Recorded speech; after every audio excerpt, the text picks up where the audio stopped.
नमस्कार दोस्तों, NN classes की विशेष कक्षाओं में आपका स्वागत है। और आज हम बॉटनी का लेक्चर नंबर 3 पढ़ने जा रहे हैं। इससे पहले हमने लेक्चर नंबर 2 पढ़ा, जिसके अंतर्गत हमने सवालों को पढ़ा था। आज जो हमारा लेक्चर है वो बेस है जीवाणु पे, यानी कि आज हम बैक्टीरिया को पढ़ेंगे। तो देखिए कितने प्रकार के बैक्टीरिया होते हैं, किसने इनको खोजा। साथ ही साथ मनुष्य के लिए देखिए बैक्टीरिया दोनों प्रकार से होते हैं, दोस्त भी मनुष्य के होते हैं और दुश्मन भी होते हैं। कहने का मतलब है लाभदायक भी होते हैं और हानिकारक भी होते हैं। तो इन सभी की जानकारी हम इस लेक्चर में करने वाले हैं। तो चलिए शुरू करते हैं। तो सबसे पहले शुरुआत करते हैं खोज से। तो देखिए बैक्टीरिया को खोजा किसने, तो बैक्टीरिया को की जो खोज की वो एंटोनी वॉन ल्यूवेनहॉक ने 1683 में की। और कैसे की, दांत की खुरचन में, यानी कि मनुष्य का जो दांत होता है उसके आसपास के जो एरिया है उसको रब करके वहाँ से थोड़ा सा मटेरियल लेके फिर इन्होंने इसकी जांच की और वहाँ पे इन्होंने बैक्टीरिया की खोज की। अब देखिए बैक्टीरिया की खोज तो इन्होंने कर ली, लेकिन बैक्टीरिया जो नाम है ये एरेनबर्ग नामक वैज्ञानिक ने 1829 में दिया। तो दोनों चीज़ें आपको ध्यान रखनी है कि भाई खोजा किसने और नाम किसने दिया बैक्टीरिया। अब देखिए अगला, फादर ऑफ माइक्रोबायोलॉजी यानी सूक्ष्म जीव विज्ञान के पिता, और फादर ऑफ बैक्टीरियोलॉजी यानी जीवाणु विज्ञान के पिता, दोनों ही एंटोनी वॉन ल्यूवेनहॉक को कहा जाता है।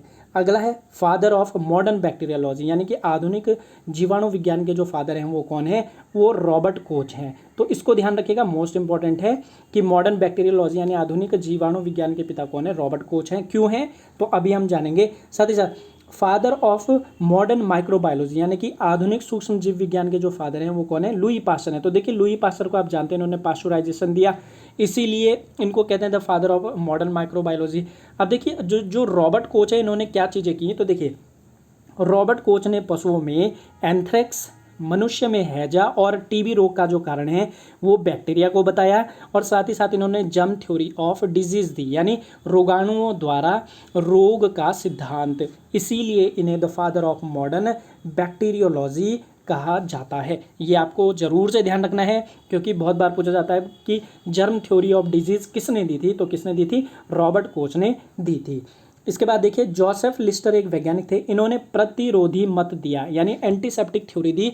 आप जानते हो एंटीसेप्टिक हम क्या करते हैं, एंटीसेप्टिक का हम यूज करते हैं किसके लिए, यदि कभी चोट लग जाए तो उसके लिए हम क्या करते हैं, एंटीसेप्टिक को प्रयोग करते हैं, उसे प्रतिरोधी कहा जाता है इंग्लिश में। तो इसे आपको ध्यान रखना है। अगला देखिए बैक्टीरिया जो है ये मोनेरा किंगडम का है। आप जानते हो हम पढ़ चुके हैं 5 किंगडम जो सिस्टम है उसको हमने पढ़ा था, जो विटेकर ने दिया था। तो उसमें आप जानते हो प्रोटिस्टा था, उसके बाद मोनेरा था। तो जो बैक्टीरिया है वो मोनेरा किंगडम में आता है। साथ ही साथ जो हमारे पास ओसवाल्ड डिपो का जो क्लासिफिकेशन था उसमें देखिए हमने बताया था कि साइजोमाइकोफाइटा फाइलम के अंतर्गत कौन आते हैं, बैक्टीरिया आते हैं। तो आपको ध्यान रखना है कि बैक्टीरिया मोनेरा किंगडम में आते हैं, साथ ही साथ साइजोमाइकोफाइटा फाइलम के अंतर्गत आते हैं। तो जितनी भी चीज़ें यहाँ पे नोट करके आपको बताई जा रही हैं सबकी सब आपको याद रखनी है। देखिए एक बार याद कर लीजिए, उसके बाद कभी पढ़ने की आवश्यकता नहीं है। इतना अगर आप याद कर लेते हो तो कोई भी एग्जाम हो आप मेंस इससे लिख सकते हो। प्री तो की बात बहुत अलग है, आप मेंस इससे लिख सकते हो। तो बड़े अच्छे से समझिए ताकि एक बार ही अच्छे से पढ़ लो, उसके बाद पढ़ने की आवश्यकता ना पड़े। अब हम यहाँ पे बैक्टीरिया के कुछ सामान्य लक्षणों को जानते हैं, जनरल कैरेक्टर्स के बारे में इसकी बात करते हैं। तो सबसे पहले यह एक कोशिकीय है, कहने का मतलब है यूनिसेलुलर है। अब यूनिसेलुलर है तो ये प्रोकैरियोटिक सेल्स होगी, ध्यान रखिएगा यूनिसेलुलर है तो प्रोकैरियोटिक सेल है। और देखिए वायरस के बाद ये सबसे पुराने जीव हैं हमारे पृथ्वी पे। साथ ही साथ ध्यान रखिएगा जो बैक्टीरिया है उसको आप प्लांट के अंतर्गत लाते हो, मतलब उसे पौधों के अंतर्गत पढ़ा जाता है। क्यों पढ़ा जाता है, क्योंकि उसके पास सेल वॉल होती है, इसीलिए इसे हम प्लांट के अंतर्गत पढ़ते हैं। तो आपको ध्यान रखना है कि भाई एक कोशिकीय है, प्रोकैरियोटिक सेल है, प्रिमिटिव है, सबसे पुराना है, वायरस को छोड़ के सबसे पहले नंबर पे वायरस है, फिर ये है सबसे छोटी जीवित सेल। ध्यान रखिएगा हमारे पास वायरस को छोड़ने के उपरांत हमारे पृथ्वी पे सबसे छोटी जो जीवित सेल है, जो लिविंग सेल है, वो बैक्टीरिया की है। और कौन सी है, माइकोप्लाज्मा गैलीसेप्टिकमा। बहुत बार ये क्वेश्चन आता है कि भाई निम्नलिखित में से सबसे छोटा जीव कौन सा है, तो ये माइकोप्लाज्मा नाम से वहाँ पे आपको दे देगा। साथ ही साथ देखिए इसमें सेल ऑर्गेन्स नहीं होंगे, कहने का मतलब है इसमें हरित लवक और लाइसोसोम हो गया या फिर ईआर हो गया, इस तरह के जो भी हमारे पास जो सेल ऑर्गेन्स होते हैं वो इसमें एब्सेंट होते हैं। साथ ही साथ इसमें सेल वॉल होती है, और किसकी होती है सेल वॉल बनी हुई? पेप्टिडोग्लाइकेन, इसको याद रखना है आपको, पेप्टिडोग्लाइकेन या म्यूरिन की इसमें सेल वॉल होती है। तो ये मोस्ट इंपॉर्टेंट पार्ट है, इसको आपको याद रखना है कि भाई इसकी सेल वॉल किसकी बनी होती है? सेलुलोज की नहीं होती है, पेप्टिडोग्लाइकेन की होती है, जिसे हम म्यूरिन भी कहते हैं, उसकी बनी होती है। और देखिए इसमें सेल वॉल होती है, इसी कारण इसे प्लांट किंगडम में रखते हैं। साथ ही साथ इसमें जो सेल मेम्ब्रेन होती है, यानी कि जो कोशिका झिल्ली होती है, वो प्रेजेंट होती है, और किसकी बनी होती है? फास्फोलिपिड्स की बनी होती है। तो देखिए सेल वॉल पेप्टिडोग्लाइकेन की बनी होती है, और सेल मेम्ब्रेन किसकी बनी होती है? फास्फोलिपिड। मोस्ट इंपॉर्टेंट है, आपको याद रखनी है ये चीज़ें। देखिए अगला पॉइंट देखिए, प्रकाश संश्लेषी। ये क्या होते हैं? फोटोसिंथेटिक होते हैं। कहने का मतलब है ये कुछ खुद भी अपना खाना बनाते हैं। और देखिए बैक्टीरिया में क्लोरोप्लास्ट तो नहीं होता, यानी कि इसमें जो क्लोरोफिल है वो तो नहीं होता, लेकिन उसके स्थान पर लैमिला होते हैं, जिन्हें थैलेकाइड कहते हैं। तो आपको ध्यान रखना है कि देखिए बैक्टीरिया क्या करता है? अपना खाना खुद भी बनाता है, ऑटोट्रॉपिक भी होता है। ऑटोट्रॉपिक होता है तो कहने का मतलब है खुद का खाना खुद बनाएगा। कैसे बनाएगा? हरित लवक की सहायता से बनाता है, लेकिन इसमें हरित लवक नहीं होता, उसकी जगह पर क्या होता है? एक लैमिला होती है, जिसे हम थैलेकाइड कहते हैं। तो सीधे सीधे क्वेश्चन आता है कि भाई थैलेकाइड जैसी संरचना जो हरित लवक से मिलती जुलती है वो किस में होती है? तो किस में होती है? बैक्टीरिया में होती है। किस में होती है? बैक्टीरिया में होती है। और बाकी इसमें राइबोसोम होते हैं 70S प्रकार के। ध्यान रखिएगा कितने प्रकार के होते हैं? 70S प्रकार के होते हैं। तो ये हो गया इसका कैरेक्टर। साथ ही साथ कुछ और भी इसमें कुछ इसकी विशेषताएं हम जानते हैं। तो अब चलते हैं हम पोषण की ओर, यानी कि ये खाना किस प्रकार बनाता है। तो देखिए जो बैक्टीरिया होता है ये ऑटोट्रॉपिक भी होता है, मतलब खुद भी खाना बनाता है, और हेट्रोट्रॉपिक भी होता है, यानी दूसरे पे ये आश्रित भी होता है। तो सबसे पहले स्वपोषी, जिसे हम कहते हैं ऑटोट्रॉपिक, यानी कि जो अपना खाना खुद बनाते हैं उनको कहते हैं स्वपोषी यानी ऑटोट्रॉपिक। अब देखिए ऑटोट्रॉपिक के अंतर्गत ये कितने प्रकार के होंगे? तो फर्स्ट तो होंगे ये प्रकाश संश्लेषी, कहने का मतलब जो फोटोसिंथेसिस करते हैं, प्रकाश संश्लेषण करते हैं, और फिर ये खुद का खाना बनाते हैं। और उसके अंतर्गत आते हैं साइनोबैक्टीरिया, जिसे हम कहते हैं ब्लू ग्रीन एल्गी के नाम से भी जाना जाता है, जिन्हें जो हम नील हरित शैवाल कहते हैं, ये साइनोबैक्टीरिया के अंतर्गत भी आते हैं। इसको ध्यान रखिएगा आप। साथ ही साथ जो कीमोसिंथेटिक होंगे, रसायन संश्लेषी होंगे, उसमें आएगा नाइट्रोमोनास। कहने का मतलब है कि ये वायुमंडल के जो नाइट्रोजन है उससे केमिकल रिएक्शन के द्वारा अपना खाना बनाते हैं। तो ध्यान रखिएगा ऑटोट्रॉपिक के अंतर्गत कौन कौन से आएंगे? एक तो प्रकाश संश्लेषी आ जाएंगे, साथ ही साथ रसायन संश्लेषी भी होंगे। तो ये दोनों चीज़ें क्लियर हो गई, यानी कि जो हमारे पास बैक्टीरिया है वो स्वपोषी भी होता है। अब परपोषी में क्या होगा? तो देखिए परपोषी कहने का मतलब जो दूसरे पे अपने खाने के लिए निर्भर हो उसे कहते हैं हम हेट्रोट्रॉपिक यानी परपोषी। अब ये कितने प्रकार के होते हैं? तो सबसे पहले पैरासाइटिक होते हैं। पैरासाइटिक मतलब जो दूसरे पे आश्रित हो। और ऐसे बैक्टीरिया कौन से होते हैं? जो डिजीज़ वाले बैक्टीरिया होते हैं। आपको पता है मनुष्य में बैक्टीरिया से काफ़ी सारे रोग होते हैं, जैसे निमोनिया है, डिप्थीरिया है। तो ये सारे के सारे जो बैक्टीरिया वो पैरासाइटिक के अंतर्गत आएंगे। फिर आ जाएगा सिम्बायोटिक, यानी कि ऐसे बैक्टीरिया जो किसी अन्य पौधे के साथ या अन्य जीव के साथ रह के क्या करते हैं? उससे खाना प्राप्त करते हैं, उसको भी लाभ पहुंचाते हैं। तो ऐसे आते हैं राइजोबियम। तो ऐसे बैक्टीरिया कौन से होंगे? राइजोबियम होंगे। और इन्हें कहते हैं सिम्बायोटिक यानी सहजीवन। साथ ही साथ इसमें तीसरा जो टाइप है ये है स्पैरोफाइटिक, कहने का मतलब है मृत जीवी।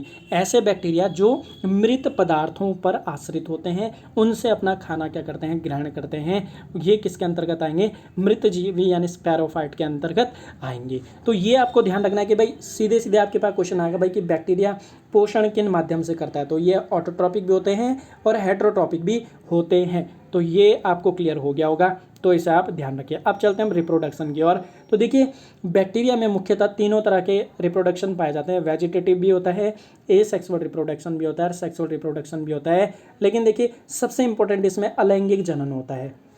अब कैसे होता है? तो देखिए इसमें दो तरह से होता है। एक तो द्विविभाजन, जिसे हम कहते हैं बाइनरी फिजन। इसमें क्या होता है? एक सेल दो भागों में बढ़ जाएगी या दो डॉटर सेल्स में बढ़ जाएगी, तो इसे हम बाइनरी फ्यूजन कहते हैं। साथ ही साथ बीजाणु जनन, जिसे हम क्या कहते हैं?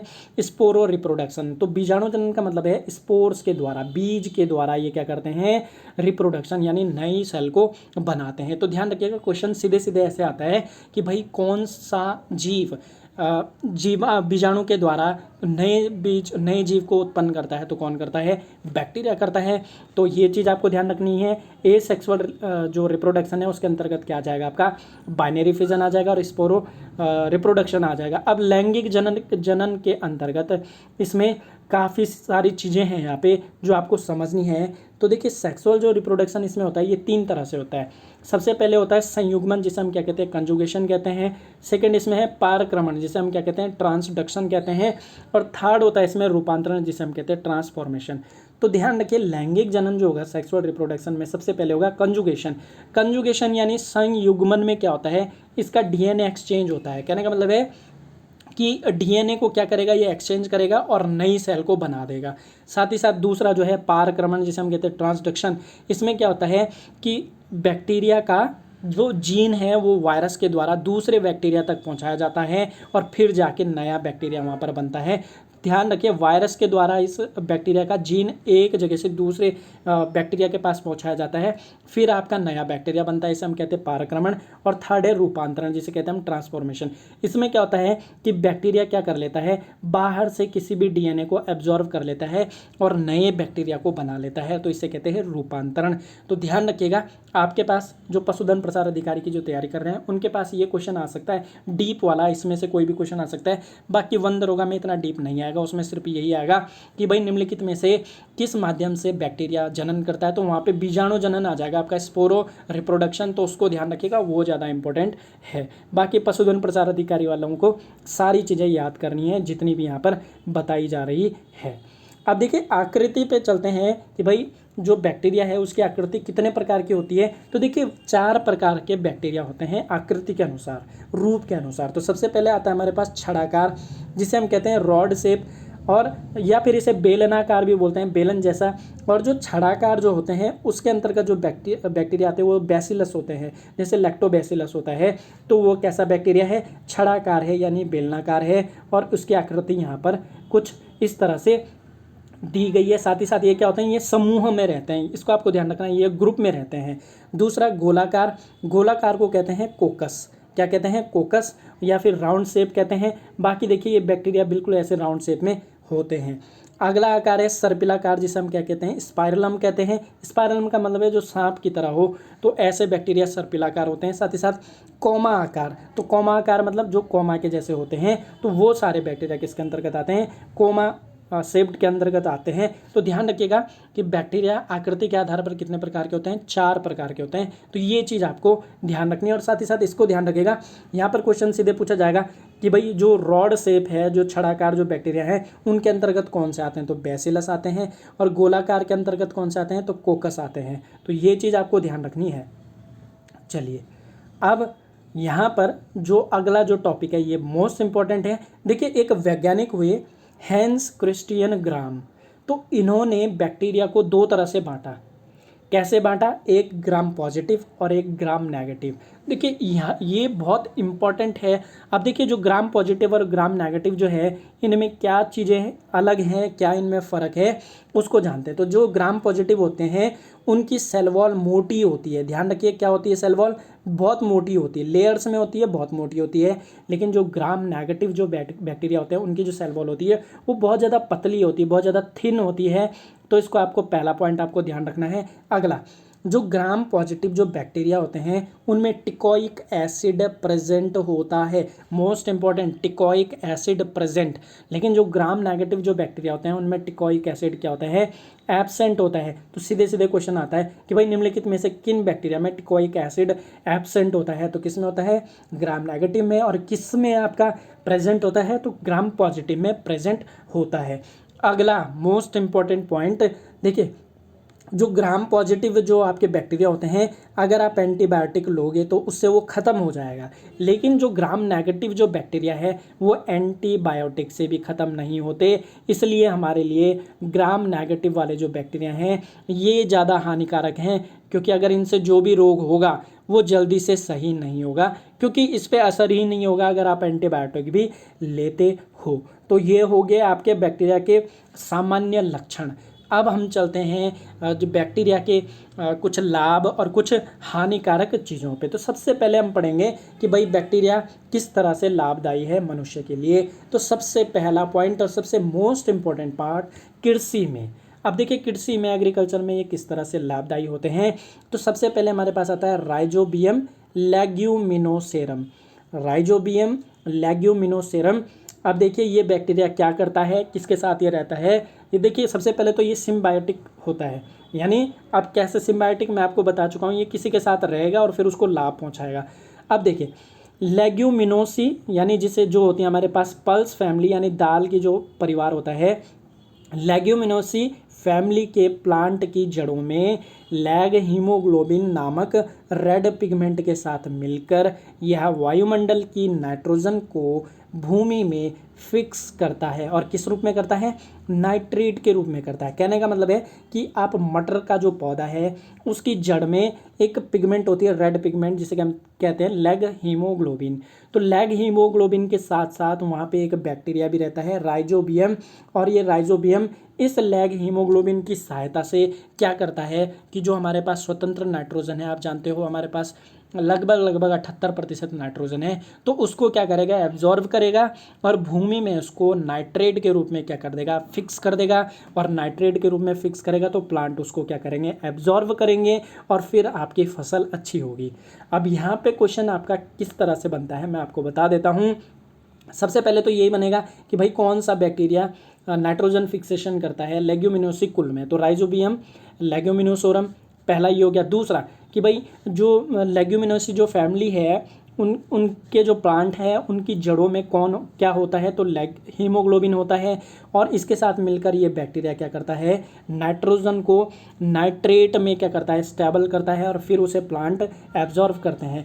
अब यहाँ पे अगला जो क्वेश्चन बनता है वो बनता है कि भाई जो प्लांट हैं वो नाइट्रोजन को किस रूप में ग्रहण करते हैं, किस रूप में एक्सेप्ट करते हैं। तो ये है नाइट्रेट के रूप में, मोस्ट इम्पॉर्टेंट है, तो इसको आपको ध्यान रखना है। साथ ही साथ देखिए तो ये तो कुछ ये बैक्टीरिया तो जो ये राइजोबियम वाला जो बैक्टीरिया ये तो आपका प्लांट के साथ रह रहा है, मतलब कि ये लेग्यूमिनोसी कुल के जो प्लांट है उनके साथ रह रहा है। लेकिन कुछ फ्री बैक्टीरिया भी होते हैं जो किसी के साथ नहीं रहते, लेकिन तब भी वो क्या करते हैं, वो नाइट्रोजन को नाइट्रेट के रूप में भूमि में क्या करते हैं, फिक्स करते हैं और जो फिर पौधे क्या कर लेते हैं, एब्जॉर्व कर लेते हैं। तो उसमें आता है एजेटोबैक्टर और क्लास्ट्रीडियम। तो ये ध्यान रखने आपको, देखिए कुछ ही बैक्टीरिया हमें याद रखने हैं लेकिन रखने जरूर हैं। ये एजेटोबैक्टर हो गया और आपका राइजोबियम लेग्यूमिनोसोरम हो गया, साथ ही साथ ये क्लास्ट्रीडियम हो गया। तो ये तो आपको याद रखने हैं क्योंकि यहाँ से क्वेश्चन आपको जरूर देखने को मिलेगा। अब देखिए, अब पहले तो हमने देख लिया जो एग्रीकल्चर में आपके नाइट्रोजन को फिक्सेशन कर रहे हैं। अब कुछ और भी होते हैं जो अमोनिया की नाइट्रोजन को नाइट्राइट में बदलते हैं। तो देखिए इन्हें कहते हैं हम नाइट्रिकारक जीवाणु यानी नाइट्रोजन फिक्सिंग बैक्टीरिया। अब इसमें 2 फेज में प्रोसेस होता है। अब 2 फेज में प्रोसेस कैसे होता है, तो देखिए जो अमोनिया गैस है उसकी नाइट्रोजन को सबसे पहले नाइट्राइट में चेंज किया जाता है। नाइट्राइट ये होता है NO2। तो अमोनिया की जो नाइट्रोजन है उसको नाइट्राइट में चेंज किया जाएगा। और किसके द्वारा, कौन इसे चेंज करेगा, तो ये करेंगे नाइट्रोसोमोनास और नाइट्रोसोकोकस। तो ध्यान रखें, नाइट्रोसोमोनास और नाइट्रोसोकोकस क्या करेंगे, अमोनिया की नाइट्रोजन को नाइट्राइट में चेंज करेंगे। पहला फेज इस तरह होगा। अगला देखिए, अब नाइट्राइट आपके पास आ गया। अब इस नाइट्राइट को नाइट्रेट जिस रूप में प्लांट लेते हैं, नाइट्राइट को नाइट्रेट के रूप में कौन बदलेगा, नाइट्रोबैक्टर। ध्यान रखिएगा, नाइट्रोबैक्टर क्या करता है, नाइट्राइट को नाइट्रेट में बदल देगा और नाइट्राइट में बदल लेगा और फिर इसे प्लांट क्या कर लेगा, एक्सेप्ट कर लेगा और फिर ये बहुत ज़्यादा बेनिफिशियल होगा फसल के लिए। तो ये आपको ध्यान रखना है, प्रोसेस मोस्ट इंपॉर्टेंट है। अगला जो बैक्टीरिया हमारे पास वो है सल्फर बैक्टीरिया।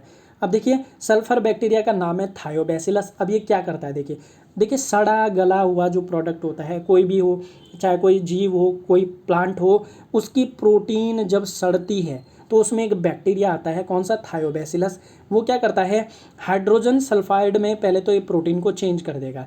अब ये हाइड्रोजन सल्फाइड में चेंज करने के उपरांत हाइड्रोजन सल्फाइड किस में चेंज हो जाएगा, इसके बाद सल्फ्यूरिक एसिड में हो जाएगा, और सल्फ्यूरिक एसिड कुछ मिनरल्स के साथ मिलने के बाद सल्फेट में बदल जाता है, और इस सल्फेट को ही प्लांट क्या कर लेते हैं, एक्सेप्ट कर लेते हैं, और ये एक मुख्य पोषक तत्व है। तो ध्यान रखिएगा, जो सल्फर बैक्टीरिया हैं वो क्या करते हैं, वो प्रोटीन को सल्फेट में बदल देते हैं, और जिसे फिर प्लांट क्या कर लेता है, एक्सेप्ट कर लेता है। तो मोस्ट इंपॉर्टेंट है फ्लो क्या है कि भाई प्रोटीन से पहले हाइड्रोजन सल्फाइड बना, हाइड्रोजन सल्फाइड से आपका H2SO4 बना, और H2SO4 से आपका सल्फेट बना, और फिर प्लांट इसको क्या कर लेगा, एक्सेप्ट कर लेगा। तो ये हो गया आपका।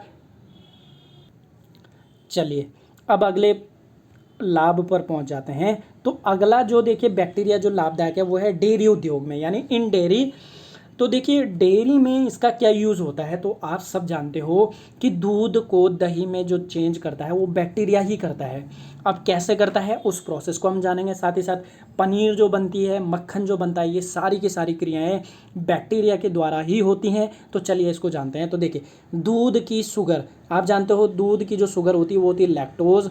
तो इस लैक्टोज का फर्मेंटेशन एक बैक्टीरिया के द्वारा होता है, और फर्मेंटेशन के बाद उसे लैक्टिक एसिड में बदल दिया जाता है, जिसे हम दही कहते हैं। साथ ही साथ देखिए ये बैक्टीरिया और क्या करते हैं कि दूध की जो प्रोटीन होती है कैसीन, उसको जमने में मदद करता है, और फिर उससे क्या होते हैं, अलग अलग प्रोडक्ट बनाए जाते हैं। अब प्रोडक्ट कौन कौन से हैं, तो ये आपके सामने हैं। सबसे पहले दही। तो देखिए दही बनाने में कौन से बैक्टीरिया यूज़ होते हैं, लैक्टोबैसिलस लैक्टिस। अधिकतर बार यही क्वेश्चन आता है कि भाई निम्नलिखित में से कौन सा दूध को दही में बदलता है, तो लैक्टोबैसिलस लैक्टिस पहला। सेकंड है स्ट्रेप्टोकोकस लैक्टिस, और थर्ड जो है हमारे पास वो है लैक्टोबैसिलस बुल्गैरिस। तो देखिए ये वाला यानी लैक्टोबैसिलस बुल्गैरिस आपको याद रखना है, और साथ ही साथ लैक्टोबैसिलस लैक्टिस आपको याद रखना है। ये दूध को दही में बदलते हैं। सीधे सीधे क्वेश्चन आएगा भाई दूध को दही में बदलता है, तो ऑप्शन में या तो बैक्टीरिया आएगा या फिर बैक्टीरिया का नाम आएगा। नाम कौन आएगा, या तो ये आएगा या फिर बुल्गैरिस आएगा। तो ये दोनों चीज़ें आपको ध्यान रखनी है। अब चलिए अब पनीर की तरफ बढ़ जाते हैं। तो पनीर को बनाने में कौन इंपॉर्टेंट रोल करता है, तो लैक्टोबैसिलस लैक्टिस, यही फर्स्ट वाला। और फिर मक्खन को बनाने में तो स्ट्रेप्टोकोकस लैक्टिस, ये वाला। तो इसको आपको ध्यान रखने हैं। तो आपका यहाँ से एक ही क्वेश्चन बनता है वैसे अधिकतर कि भाई दूध को दही में कौन बदलता है, बैक्टीरिया बदलता है। कौन सा, लैक्टोबैसिलस लैक्टिस और लैक्टोबैसिलस बुल्गैरिस। तो ये हो गया आपका डेयरी उद्योग वाला। अब देखिए अगला जो टॉपिक है वो है पाश्चराइजेशन, और जिसकी खोज किसने की थी, लुई पाश्चर ने की थी। इसमें क्या होता है, देखिए पाश्चराइजेशन क्या होता है, हम क्या करते हैं किसी भी चीज़ को, कोई भी चीज़ हमारे पास जो फूड प्रोडक्ट है, अगर आप क्या करोगे उसको किसी नियमित किसी कंट्रोल अगर टेम्परेचर पे आप उसको गर्म करते हो और उसके बाद उसे एकदम से ठंडा कर देते हो, तो उसके अंदर जो बैक्टीरिया होते हैं वो क्या हो जाते हैं, इनएक्टिव हो जाते हैं। ध्यान रखिएगा कि बैक्टीरिया जो होते हैं वो मरते नहीं हैं, या तो उनकी संख्या कम होती है या हो जाती है, या फिर वो इनएक्टिव हो जाते हैं, ख़त्म वो कभी नहीं होते। तो देखिए पाश्चराइजेशन के हमारे पास दो प्रोसेस होते हैं। या तो आप दूध को क्या करो 71 डिग्री या 71.7 डिग्री सेल्सियस पर 15 सेकंड के लिए गर्म करो, या 62.8 डिग्री सेल्सियस पर 30 मिनट के लिए गर्म करो, और जल्दी से उसे क्या कर दो, ठंडा कर दो। तो उससे क्या होगा, जो उसके अंदर बैक्टीरिया होंगे वो इनएक्टिव हो जाएंगे, और इसी प्रोसेस को क्या कहते हैं, पाश्चुराइजेशन या पाश्चुरीकरण कहते हैं। और इसकी जो खोज की थी वो की थी लुई पाश्चर ने। तो ये हो गया आपका मोस्ट इम्पोर्टेंट। ये जो टेम्परेचर है इनको आप ध्यान रखिएगा, और कितने कितने टाइम के लिए ये हो रहा है ये आपको ज़रूर से ध्यान रखना है। और इसमें क्या होता है, इसमें बैक्टीरिया इनएक्टिव हो जाते हैं। तो पाश्चराइजेशन भी आपका कंप्लीट हो गया। अब देखिए कुछ और यहाँ पे लाभ देख लेते हैं बैक्टीरिया के। तो फिर है सिरका बनाने में, यानी विनेगर बनाने में। आप जानते हो विनेगर कैसे बनता है कि शुगर सॉल्यूशन जो होता है, यानी जो शर्करा का जो घोल होता है उसका हम क्या कहते हैं, फर्मेंटेशन करते हैं, किण्वन करते हैं। और कौन करता है, एसिटोबैक्टर एसिटी, ये उसमें बैक्टीरिया होता है, और ये शुगर सॉल्यूशन को किस में चेंज कर देता है, विनेगर में चेंज कर देता है, जिसको हम सिरका कहते हैं। अगला है देखिए अल्कोहल और एसीटोन के निर्माण में। तो अल्कोहल यानी जो आपका क्या होता है, शराब होती है, साथ ही साथ एसीटोन जो होता है इसके निर्माण में देखिए क्लास्ट्रीडियम एसिटोब्यूटाइलिकम, ये बैक्टीरिया का नाम है। ये क्या करता है, जो आपका शुगर होता है उसको फर्मेंटेशन करके अल्कोहल और एसीटोन में क्या कर देता है, बदल देता है। तो ये आपका इम्पोर्टेंट हो गया। अगला देखिए मोस्ट इम्पॉर्टेंट पॉइंट, तो चाय में, अब देखिए चाय में एक बैक्टीरिया माइक्रोकोकस कैंडिडेस, मोस्ट इंपॉर्टेंट है माइक्रोकोकस कैंडिडेस। ये क्या करता है, चाय की पत्ती पर क्यूरिंग की प्रक्रिया करता है और उससे क्या होता है कि चाय में और अच्छी खुशबू आती है। तो यहाँ पर क्वेश्चन कैसे बनता है मैं आपको बताता हूँ। देखिए सबसे पहले क्वेश्चन बनेगा भाई कि क्यूरिंग की प्रक्रिया किस में होती है, तो किस में होती है, चाय में होती है या चाय की पत्तियों में होती है। कौन इसको करता है, तो बैक्टीरिया करता है। कौन सा बैक्टीरिया करता है, माइक्रोकोकस कैंडिडेस करता है। और इससे क्या होता है, इससे चाय में और ज़्यादा अच्छी खुशबू आती है। तो ये मोस्ट इंपॉर्टेंट हो गया। देखिए ध्यान रखिएगा, क्यूरिंग की जो प्रक्रिया वो किस में होती है, चाय में होती है। अब देखिए मेडिसिन के निर्माण में भी, यानी मेडिसिन्स भी इससे बनते हैं। और मेडिसिन्स क्या बनते हैं, एंटीबायोटिक, जिन्हें हम क्या कहते हैं, प्रतिजैविकी। एंटीबायोटिक्स इससे बनती है। कौन सी बनती है, तो स्ट्रेप्टोमाइसिन, आपने सुने भी होंगे इनके नाम, थायरोथ्रीन और क्लोरोमाइसिन। तो ये तीनों ही मोस्ट इंपॉर्टेंट एंटीबायोटिक्स हैं जो कि किससे प्राप्त होती हैं, बैक्टीरिया से प्राप्त होती हैं। अब यहाँ पे जो नोट दिए हैं ये आपको ज़रूर से याद करने हैं। सबसे पहला नोट है स्ट्रेप्टोमाइसिन जो कि एंटीबायोटिक है, वॉक्समैन ने बनाई 1944 में, याद करना है। अगला, बैक्टीरिया में रिंग्ड डीएनए पाया जाता है, ध्यान रखिएगा। बैक्टीरिया में आपका रिंग जैसा क्या होता है, डीएनए पाया जाता है। अगला, एसेरिकिया कोलाई या एसेरिकिया कोली नाम से भी आता है ये बैक्टीरिया मनुष्य की इंटेस्टाइन में होता है और वहाँ पे क्या करता है, विटामिन का निर्माण करता है। आपको याद होगा अगर, तो हमने विटामिन में पढ़ा था भाई B12, B6, B9, ये सारे विटामिन जो है आंत के बैक्टीरिया भी बनाते हैं। तो ये वही आंत का बैक्टीरिया है, ये एसरिकिया कोली, जो कि क्या करता है, विटामिन B12, B6, B9 का निर्माण करता है। चलिए तो इसको आपको याद रखना है। अब अगले जो 2 पॉइंट हैं, 3 पॉइंट जो आएंगे, वैसे तो 2 पॉइंट, तो ये 2 पॉइंट मोस्ट इंपॉर्टेंट है। तो सबसे पहले DPT, कभी कभी तो इसका नाम आ जाता है कि भाई DPT का फुल फॉर्म क्या है।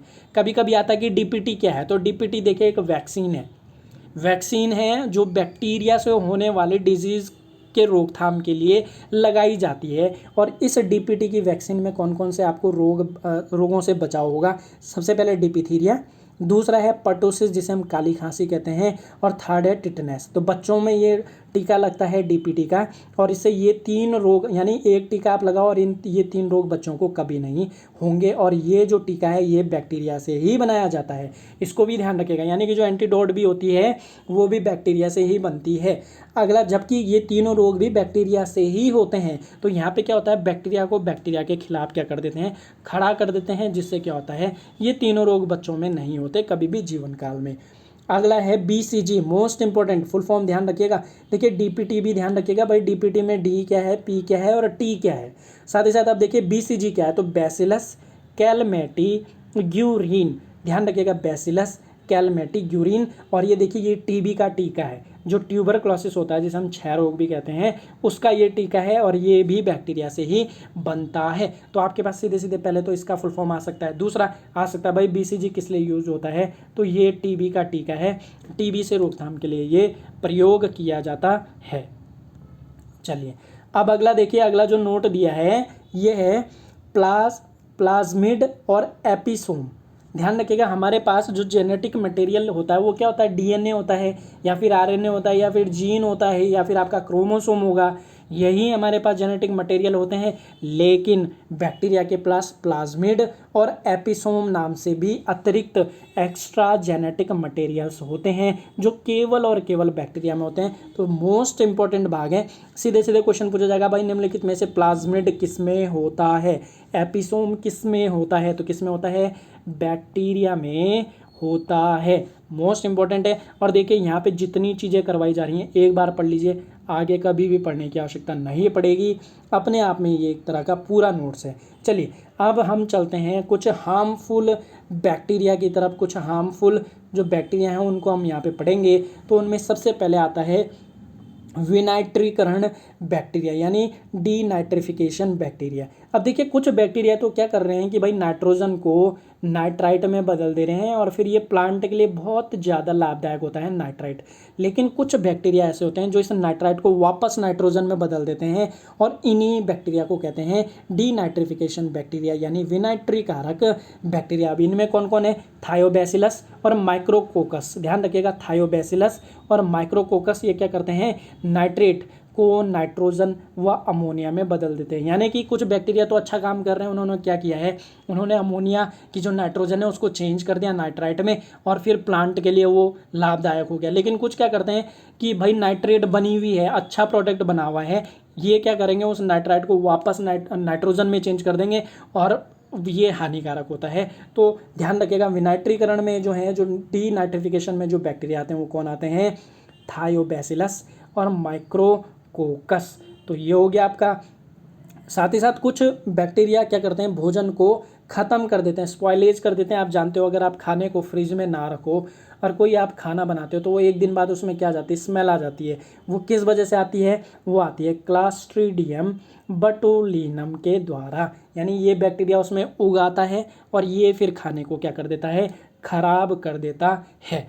अब देखिए अगला जो हमारे पास टॉपिक है ये आपका मोस्ट इम्पॉर्टेंट टॉपिक है, क्योंकि इसमें देखिए हम बैक्टीरिया से मनुष्य में कौन कौन से रोग होते हैं उनको जानेंगे। तो इसके लिए मैं आपको एक फॉर्मूला बताऊंगा, वो फॉर्मूला आप ध्यान रखिए और फिर आपका क्या होगा, आपको कभी भी इससे कोई कन्फ्यूजन नहीं होगा। तो चलिए अब फॉर्मूला बता देता हूँ आपको कि कौन सा फॉर्मूला आपको याद रखना है जिससे आपका मनुष्य में जो बैक्टीरिया से जो रोग हो रहे हैं उनको एक फॉर्मूला याद रखिए, पूरे के पूरे रोग याद आपको हो जाएंगे। तो चलिए अब फॉर्मूले पे चलते हैं। तो फॉर्मूला क्या है? तो फॉर्मूला है, देखिए फॉर्मूला है डिप्ले निकट में GS सब कुछ है। अब देखिए समझिएगा ये फॉर्मूला क्या है।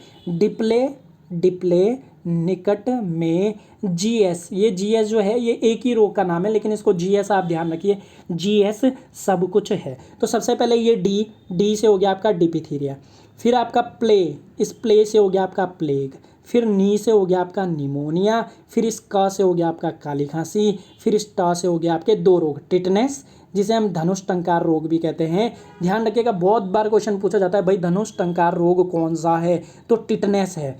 ध्यान रखिए कौन सा है? टिटनेस है। और इसी ट से आपका दूसरा रोग हो जाएगा टाइफाइड, जिसे हम कहते हैं आंत का बुखार या मोती झरा या मियादी बुखार, और इसके लिए होता है विडाल टेस्ट। 50 बार क्वेश्चन आया है कि भाई विडाल टेस्ट किसके लिए होता है, तो किसके लिए होता है? टाइफाइड के लिए होता है। अगला देखिए आपका टी, ये टा तो खत्म हो गया। अब इसमें जो मे है ये साइलेंट है, इसमें कुछ नहीं है। अब लेकिन जो ये जी और एस है ये एक ही रोग है जिसे हम गोनेरिया कहते हैं और हिंदी में इसको सुजाक कहा जाता है। और ये एक सेक्सुअल ट्रांसमिटेड डिजीज़ है, यानी रिप्रोडक्टिव सिस्टम्स ऑर्गन्स की है। तो गोनेरिया यानी सुजाक एक ही रोग है। अब इस सा पे आ जाइए, तो सा से होगा सिफिलिस, इस बा से क्या होगा, ये फिर से आपका क्या हो जाएगा, यहाँ पे साइलेंट हो जाएगा बा। अब ये कू से क्या होगा, ये हो जाएगा कुष्ठ, जिसे हम क्या कहते हैं कोढ़। और इसके लिए देखिए MDT, इसके लिए MDT यूज़ होता है, मल्टी ड्रग थेरेपी। इसमें क्या होता है कि रसायन से, जिसको भी कोढ़ होता है, देखिए ये छूत की बीमारी से कहते हैं, मतलब ये फैल जाता है, तो जिसको भी कोढ़ होता है उसको अलग रखा जाता है, आप जानते हैं। तो उसे क्या करते हैं, उसे बहुत सारे केमिकल का सॉल्यूशन बनाते हैं और उससे उसको नहलाया जाता है, जिससे क्या होता है ये बैक्टीरिया मर जाए। और ये जो बात है ये जो करता है इसे कहते हैं MDT, मल्टी ड्रग थेरेपी। अगला जो रोग है ये है इस छा से, देखिए कू से तो कुष्ठ रोग हो गया, इस छा से क्या होगा, क्षय रोग, तपेदिक, जिसे हम ट्यूबरक्लोसिस भी कहते हैं। तो ध्यान रखिएगा, क्षय रोग, तपेदिक और ट्यूबरक्लोसिस तीनों एक ही नाम है, टीबी के नाम है। और आपको पता है बैक्टीरिया से ये होता है। इसके लिए कौन सा आपका टीका लगता है, तो BCG, बैसिलस कैलिमेटिक्यूरिन, अभी पढ़ चुके हैं हम पीछे। और साथ ही साथ इसमें डॉट्स, इसकी पूरा एक कोर्स चलता है 6 महीने का, जिसे हम कहते हैं डॉट्स, और इसका फुल फॉर्म होता है डायरेक्टली ऑब्जर्व्ड ट्रीटमेंट। तो ध्यान रखिएगा डॉट्स और BCG किससे संबंधित है, क्षय रोग से हैं। और है से क्या आ जाएगा आपका, हैजा आ जाएगा। क्या आ जाएगा, हैजा। तो मैं ऐसी आशा करता हूँ आपको फार्मूला याद हो गया होगा। बाकी मैंने आपको वायरस का भी फार्मूला बताया था, बैक्टीरिया का भी मैंने आपको फार्मूला बता दिया है। इस फार्मूले से आपको याद रखना है इसको। डिप्ले निकट में जीएस सब कुछ है मोस्ट इंपॉर्टेंट। साथ ही साथ जो ये एंथ्रेक्स है तो ये आपको पता है ये पशुओं में होता है। किस में होता है? पशुओं में होता है। तो इसको आपको अलग से ध्यान रखना है भाई कि एंथ्रेक्स रोग किस में होता है? पशुओं में होता है। और किस वजह से होता है? तो किससे होता है? बैक्टीरिया की वजह से होता है। अब ये तो हो गया हमारा जो मेन टॉपिक था ख़त्म। यहाँ से तो आपका 100% आपको क्वेश्चन मिलेगा और यहाँ से क्वेश्चन गलत नहीं होना चाहिए। एक बार में समझ नहीं आ रहा है वीडियो को दोबारा चलाइए। आपकी ईमेल पे इसीलिए वीडियो भेजा जाता है ताकि आप जब मर्जी तब देखो, जब आपको टाइम लगे तब देखो, लेकिन याद होना चाहिए। क्योंकि अगर याद करोगे तो नंबर आएगा, नंबर आएगा तो मेरिट में आगे जाओगे, आगे जाओगे तो फिर जॉब लगेगी, और जॉब लगेगी तो सब कुछ अच्छा ही होगा। और अगर नहीं याद किया तो फिर आप समझ सकते हैं क्या चीज़ें हो सकती हैं। अब सबसे पहला पॉइंट बैक्टीरिया। तो वायरस के बाद सबसे छोटा जीवित जीव यही है, मैं आपको ऑलरेडी पहले बता चुका हूँ। अगर आपके पास क्वेश्चन आया भाई सबसे छोटा लिविंग ऑर्गेनिज्म कौन सा है, तो बैक्टीरिया है। ध्यान रखिएगा अगर वायरस वहाँ नहीं आता। और वैसे भी आप जानते हो कि वायरस को हमने अलग से क्लासीफाइड किया है क्योंकि वो एक कनेक्टिंग लिंक्स है लिविंग और नॉन लिविंग के बीच का। तो इसके लिए आप सबसे पहले वाले हमारा जो टॉपिक है उसको आप थोड़ा सा रिवाइज कीजिए जूलॉजी में। अगला इसमें नोट है सबसे छोटा बैक्टीरिया। तो माइकोप्लाज्मा गैलीसेप्टिकम, 50वां बार क्वेश्चन आता है सबसे छोटा बैक्टीरिया माइकोप्लाज्मा गैलीसेप्टिकम है। और सबसे छोटी सेल भी यही है, हमारी पृथ्वी पे सबसे छोटी सेल भी यही है जिसे PPLO कहते हैं। पी निमोनिया नहीं पढ़ते, इसको निमोनिया पढ़ते हैं, लेकिन इसमें पी साइलेंट होता है। तो देखिए प्ल्यूरो निमोनिया लाइक ऑर्गेनिज्म जिसे PPLO कहते हैं, और इसका साइज होता है 0.1 से 10 माइक्रोन मीटर तक या म्यू मीटर तक इसका क्या होता है? साइज होता है। अगला सबसे बड़ा बैक्टीरिया, तो सबसे बड़ा बैक्टीरिया है बैसिलस ब्यूटेस्चिलस, बैसिलस ब्यूटेस्चिलस, जिसका साइज कितना होता है? 80 म्यू मीटर तक होता है। और जो हमारे पास सबसे लंबा जो बैक्टीरिया है लार्जेस्ट वो है यूप्लोसियम। हालांकि ये वाले जो बैक्टीरिया हैं ये हमारे पृथ्वी पे बहुत रेयर हैं, एक्सेप्शन है, नहीं होते, लेकिन ये सबसे लंबे होते हैं, 600 म्यू मीटर तक होते हैं। तो आपको तीनों नाम याद रखने। ये तो देखिए ये तो इसकी प्रोबेबिलिटी बहुत ज़्यादा है, हो सकता है यही क्वेश्चन में आ जाए क्योंकि ये दोनों नहीं आते अधिकतर, ये दोनों नहीं आते। बट ये वाला जो है ये आपको हो सकता है वंदरोगा में देखने को मिल जाएगा। बाकी आपके पशुधन प्रसार अधिकारी, रेशम निरीक्षक तो आपके बहुत अच्छे पेपर हैं, तो वहाँ तो ये आ ही सकता है। तो ये हो गया हमारा बैक्टीरिया ख़त्म, पूरा टॉपिक ख़त्म हो गया है। अच्छे से इसे समझिए, जो जो चीज़ें आपको बताई हैं याद कीजिए, नोट कीजिए, याद कीजिए, जो करना है कीजिए, लेकिन आपको याद ये होना चाहिए। बस आज के लिए यहीं पे रखते हैं, मिलेंगे आपको फिर से नए लेक्चर के साथ। तब तक के लिए धन्यवाद। जय हिंद, जय उत्तराखंड।